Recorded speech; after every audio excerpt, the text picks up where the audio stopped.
Hello students, BSc part first की practical paper में अब तक हमने ट्रांसपोर्टेशन प्रॉब्लम के लिए कुछ इनिशियल सॉल्यूशन फाइंड करने के मेथड्स डिस्कस किए। उन्हीं में एक और मेथड जो ऑप्टिमम सॉल्यूशन के काफ़ी करीब हमें एक सॉल्यूशन प्रोवाइड करता है, उस मेथड को हम ले रहे हैं वोगेल्स अप्रोक्सीमेशन मेथड या penalty method.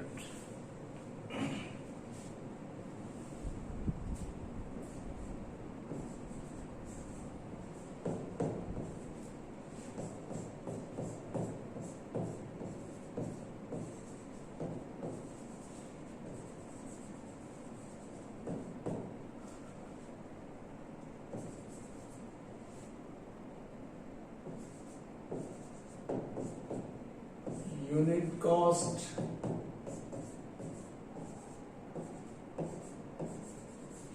penalty method.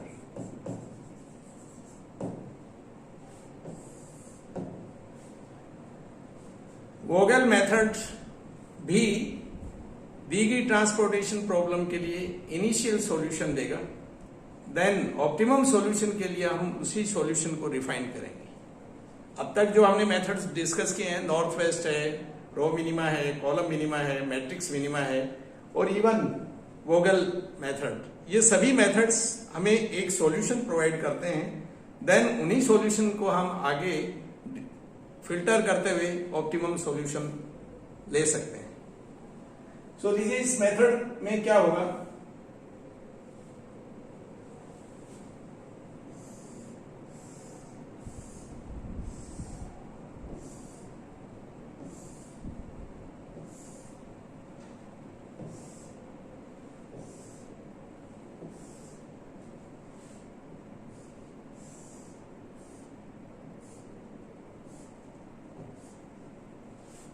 suppose O1, O2, O3 and O4 four sources हैं, D1, D2, D3, D4 and D5.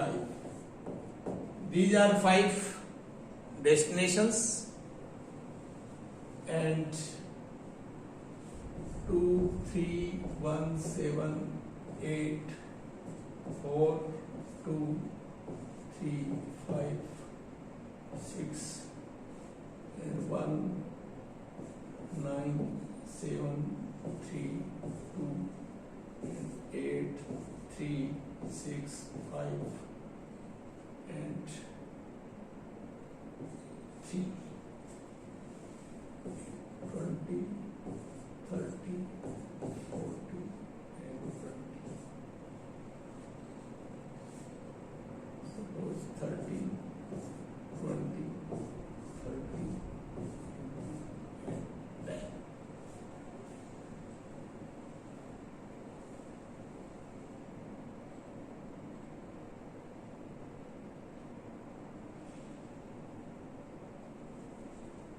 लीजिए ये कोई ट्रांसपोर्टेशन प्रॉब्लम, इसके लिए हम इनिशियल सॉल्यूशन वोगेल मेथड की हेल्प से किस तरह से प्राप्त करेंगे। तो फर्स्ट ऑफ ऑल दी गई ट्रांसपोर्टेशन प्रॉब्लम में देख सकते हैं 4 सोर्स है हमारे पास, 4 कंपनी है या स्टोर है और 5 डिपार्टमेंटल स्टोर या रिटेलर कहते हैं, डेस्टिनेशन कहते हैं, जहां सप्लाई की जानी है। इन डेस्टिनेशन की डिमांड, ये डिमांड है और इन सोर्सेज के यहां अवेलेबल, ये अवेलेबल।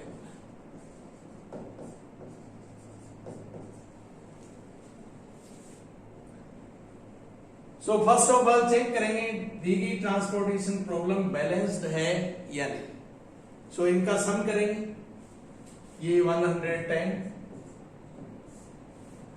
इसी तरह इनका भी सम करेंगे, ये 110। सो ये प्रॉब्लम बैलेंस्ड ट्रांसपोर्टेशन प्रॉब्लम है। अब हम मेथड अप्लाई करेंगे। सो इस मेथड में हम बात करें पेनल्टी,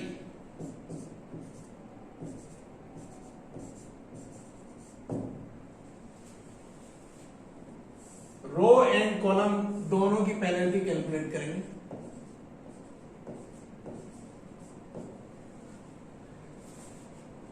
पेनल्टी क्या है? जैसे रो पेनल्टी हमें कैलकुलेट करनी है, तो पर्टिकुलर इस रो में lowest and second lowest, so lowest 1 है और सेकंड लोवेस्ट 2 है, यानी सबसे छोटी संख्या और उससे ठीक बड़ी संख्या। जो भी इस रो में सेल्स हैं, इनमें जो भी कॉस्ट दी हुई है, इन कॉस्ट में से आप स्मॉलेस्ट एंड सेकंड स्मॉलेस्ट को सेलेक्ट करेंगे और इनका डिफरेंस लेंगे। सो सेकंड स्मॉलेस्ट में से स्मॉलेस्ट सब्ट्रैक्ट करेंगे, सो 2 - 1 1। इस स्टेशन पर penalty, so 2 smallest and 3 second smallest, so 1 and 1 smallest and 2 second smallest, so again 1 and 3 smallest and 5 second smallest, so 2 difference। 1 smallest, 2 second smallest, 2 and 3, so 1 1 and 3, so 2 3 and 5, so 2 2 and 3, so 1। so first of all column wise यानी destination wise and row wise और कहते हैं sources wise penalty calculate करेंगे। ध्यान दें, penalty रो के लिए चाहे कॉलम के लिए, पर्टिकुलर रो जिसके लिए हम पेनल्टी कैलकुलेट कर रहे हैं, penalty lowest and second lowest दोनों का डिफरेंस होगा। दरअसल ये एक रिस्क फैक्टर है। कहने का मतलब ये है, जैसे ये पेनल्टी 1 है, इसका इंडिकेशन हमें इस बात से मिल रहा है कि इस स्टेशन से जब इनको यहां सप्लाई देंगे तो हम लोवेस्ट कॉस्ट के अकॉर्डिंग सप्लाई देंगे, लेकिन बाय द वे अगर ये मिस्टेक होती है कि हम लोवेस्ट को ना देकर उससे हायर को देते हैं, तो मिनिमम बात करें तो कितना इंक्रीज होगी कॉस्ट पर यूनिट आइटम। सो ये 1, इसका मतलब रिस्क या हमें लापरवाही हुई, किसी कारण से डिस्ट्रीब्यूट करते समय हम मिस्टेक करते हैं, तो मिनिमम 1 अगर ये रुपीज में है तो 1 rupees per unit cost increase होगी, ट्रांसपोर्टेशन कॉस्ट, जबकि इस यहां 2 रुपीज इंक्रीज हो जाएगी। और ध्यान दें, हम प्रायोरिटी जब किसी भी काम को करने की होती है तो प्रायोरिटी वहां देते हैं जहां सबसे ज्यादा लॉस या नुकसान हो रहा है। तो इस स्टेशन पर सप्लाई देते समय नुकसान होने की संभावना ज्यादा होगी इन केस मिस्टेक होती है। सो हम इस टारगेट को ध्यान में देते हुए कि जहां पेनल्टी ज्यादा है, सबसे पहले प्रायोरिटी उन स्टेशन को देंगे। सो हाईएस्ट पेनल्टी की बात करें, सभी को ऑब्जर्व करेंगे, रो और कॉलम किसी तरह का कोई प्रायोरिटी नहीं रहेगी हाँ कि पहले हम डेस्टिनेशन वाइज सप्लाई दें या पहले सोर्स वाइज सप्लाई दें, ये कोई प्रायोरिटी नहीं होगी। सो हम प्रायोरिटी यहां पर देंगे हाईएस्ट पेनल्टी वाला स्टेशन कौन सा है, चाहे वो सोर्स हो चाहे डेस्टिनेशन हो। सो 2 and 2 अगेन इनमें से भी हम फिल्टर करते हैं। अगर हम इसको सेलेक्ट करते हैं, इसका मतलब इस स्टेशन के थ्रू सप्लाई दी जानी है, सिर्फ इसका इंडिकेशन ये है। लेकिन सप्लाई किस सेल में देंगे, जहां कॉस्ट लोवेस्ट है। सो अगर हम इसको प्रायोरिटी देते हैं O4 को, तो supply 3 lowest cost and again 3 lowest cost. ध्यान दें, यहां अगर सप्लाई देंगे तो 20 अवेलेबल है, 20 की डिमांड है, सो 20 दे सकते हैं। जबकि यहां अगर सप्लाई देंगे तो 10 की रिक्वायरमेंट है और 20 अवेलेबल है, सो 10 ही यूनिट आप यहां दे सकते हैं। इसका मतलब 3 की कॉस्ट रेट जो है उस पर 10 यूनिट जा सकती है इस स्टेशन पर। जबकि इसे अगर प्रायोरिटी देते हैं तो ध्यान दें, लोवेस्ट कॉस्ट है 1, सो 1 लोवेस्ट कॉस्ट पर 20 यूनिट दे सकते हैं, हालांकि 30 रिक्वायरमेंट है। और इसे अगर सेलेक्ट करते हैं तो 3 की रेट पर 20 यूनिट हम दे सकते हैं। सो मैक्सिमम 20 यूनिट दी जा सकती हैं। सो मैक्सिमम यूनिट सप्लाई करने के टारगेट के साथ साथ हम ये भी देखेंगे, इस केस में 1 की रेट पर 20 यूनिट जा रही है, जबकि इस केस में 3 की रेट पर 20 यूनिट जा रही है। सो प्रायोरिटी मैं इसे दूंगा। सो यहां लोवेस्ट कॉस्ट 1 है, इस सेल में हम 20 यूनिट सप्लाई करेंगे। इस तरह से इस स्टेशन पर अवेलेबल यूनिट्स कंज्यूम हो चुकी हैं। अभी भी इस स्टेशन की डिमांड 10 यूनिट की बाकी है। 20 यूनिट्स जा चुके हैं, 30 यूनिट्स की डिमांड है, सो 10 यूनिट्स अभी भी बाकी है। ये स्टॉक मेंटेन करने के बाद अगेन पेनल्टी कैलकुलेट करेंगे। ध्यान दें, इस स्टेशन से अब कहीं सप्लाई नहीं होनी है, सो इस रो को छोड़ते हुए रिमेनिंग की पेनल्टी कैलकुलेट करेंगे। इसे छोड़ते हुए रिमेनिंग की, सो ध्यान दें ये एंट्रीज कहीं भी पेनल्टी कैलकुलेशन में इन्वॉल्व नहीं करनी है। सो ये penalty as it is check कर सकते हैं। इन्हें छोड़ते हुए पेनल्टी कैलकुलेट करेंगे। सो अब lowest 1 and second lowest 4, so 3, lowest 2, second lowest 3, so 1, lowest 3 and second lowest 6, so 3, and lowest 3 and second lowest 5, so 2, and lowest 2, second lowest 3, so 1. So second round again penalty calculate the highest penalty वाले station 3 and 3. So अगर हम इसको consider करें, then cell जहां supply होगी lowest cost cell वो है 1। सो यहां सप्लाई देंगे, 40 यूनिट अवेलेबल है, 30 यूनिट दे सकते हैं। सो हम 30 यूनिट सप्लाई कर सकते हैं 1 की रेट पर, जबकि इस केस में हम केवल 10 यूनिट सप्लाई कर सकते हैं, और वो भी लोवेस्ट कॉस्ट की जब बात करते हैं तो यहां इस सेल में कोई सप्लाई नहीं होगी, पहले से ही कंप्लीट हो चुका है। सो इस 3 की रेट के ऊपर 10 यूनिट जाएंगे। सो हम दोनों बात का ध्यान रखें, पहला टारगेट होगा ज्यादा से ज्यादा यूनिट और दूसरा टारगेट होगा लोवेस्ट कॉस्ट। सो इसे प्रायोरिटी देंगे और 1 की कॉस्ट पर 30 यूनिट, और इस तरह से इसकी डिमांड पूरी होगी। इस स्टेशन पर अभी भी 10 यूनिट्स बाकी है। सो अब की बार ये सभी जो सेल हैं इनमें फर्दर कोई तरह का एलोकेशन नहीं होगा, कोई तरह का डिस्ट्रीब्यूशन नहीं होगा, क्योंकि इस स्टेशन की डिमांड पूरी हो गई है। सो फर्दर कोई पेनल्टी कैलकुलेट करने की जरूरत नहीं है। लेकिन बाकी की पेनल्टी, अब पेनल्टी ये एज इट इज रहेंगी, चेक कर सकते हैं। इन पेनल्टी को फिर से कैलकुलेट करेंगे तो ध्यान दें, इन एंट्रीज का कोई इन्वॉल्वमेंट नहीं लेंगे पेनल्टी कैलकुलेशन में, क्योंकि इन सेल्स में कोई सप्लाई या एलोकेशन अब नहीं होने जा रहा है। सो इनको छोड़ते हुए पेनल्टी कैलकुलेट करेंगे।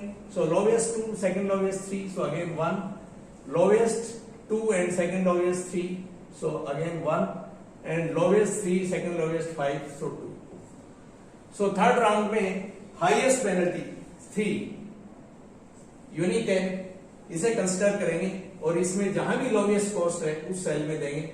ये लोवेस्ट है लेकिन इसे कंसिडर नहीं करेंगे, क्योंकि पहले 20 यूनिट इस स्टेशन से यहां जा चुकी है, कंप्लीट हो चुका है। सो 3 10 यूनिट, सो 20 यूनिट अभी भी अवेलेबल है, इसकी डिमांड पूरी, ये कंप्लीट हो गया है। सो फर्दर फिर पेनल्टी कैलकुलेट करेंगे, सेम प्रोसीजर रिपीट करेंगे, और आप फर्स्ट कॉलम और थर्ड कॉलम को छोड़ते हुए पेनल्टी कैलकुलेट करेंगे। सो 2 और 5 का डिफरेंस 3, एंड 3 and 2 का डिफरेंस 1, एंड 3 and 5 का डिफरेंस 2।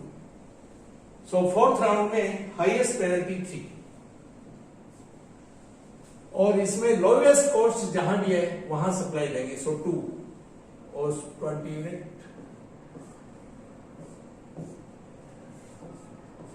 और इस तरह फर्दर इसकी कोई पेनल्टी कैलकुलेट नहीं करेंगे और यहां भी कोई पेनल्टी कैलकुलेट नहीं करेंगे।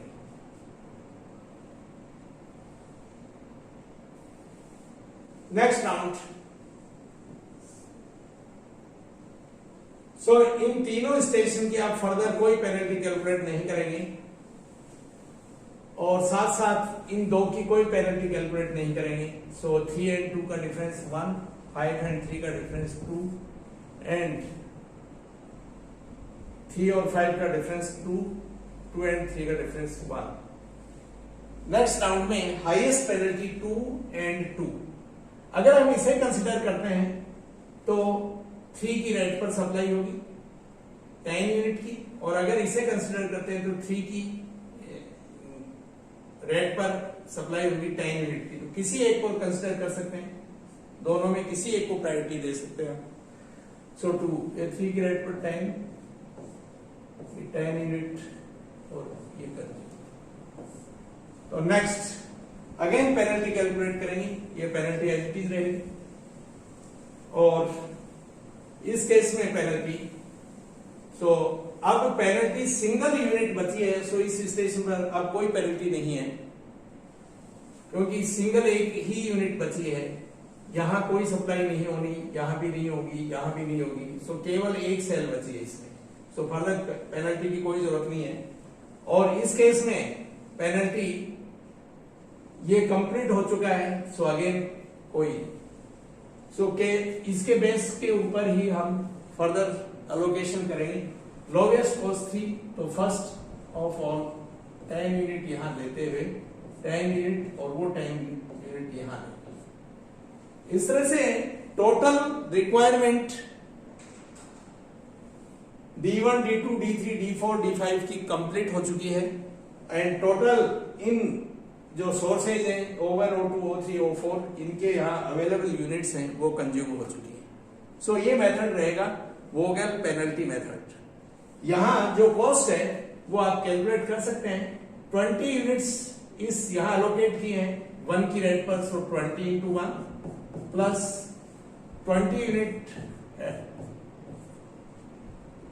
into 2 प्लस 10 यूनिट्स 3 की रेट पर प्लस 30 यूनिट्स 1 की रेट पर प्लस 10 यूनिट 3 की रेट पर प्लस 10 यूनिट 5 की रेट पर प्लस 10 यूनिट 3 की रेट पर।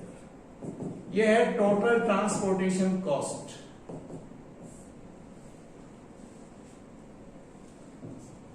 बाकी मेथड से कंपेयर करेंगे तो ये मेथड औरों से ज्यादा बेस्ट मेथड कहा जा सकता है, क्योंकि इसमें हमने पर्टिकुलर एलोकेट करते समय प्रायोरिटी हमने ना तो सोर्सेज को प्रायोरिटी दी है ना डेस्टिनेशन को। कंपैरेटिव स्टेटमेंट हमने पेनल्टी तैयार किया, देन पेनल्टी के बिहाफ पर हम एलोकेट कर रहे हैं। सो ये मेथड ज्यादा अन्य मेथड्स के कंपैरिजन में बेस्ट है। Thank you.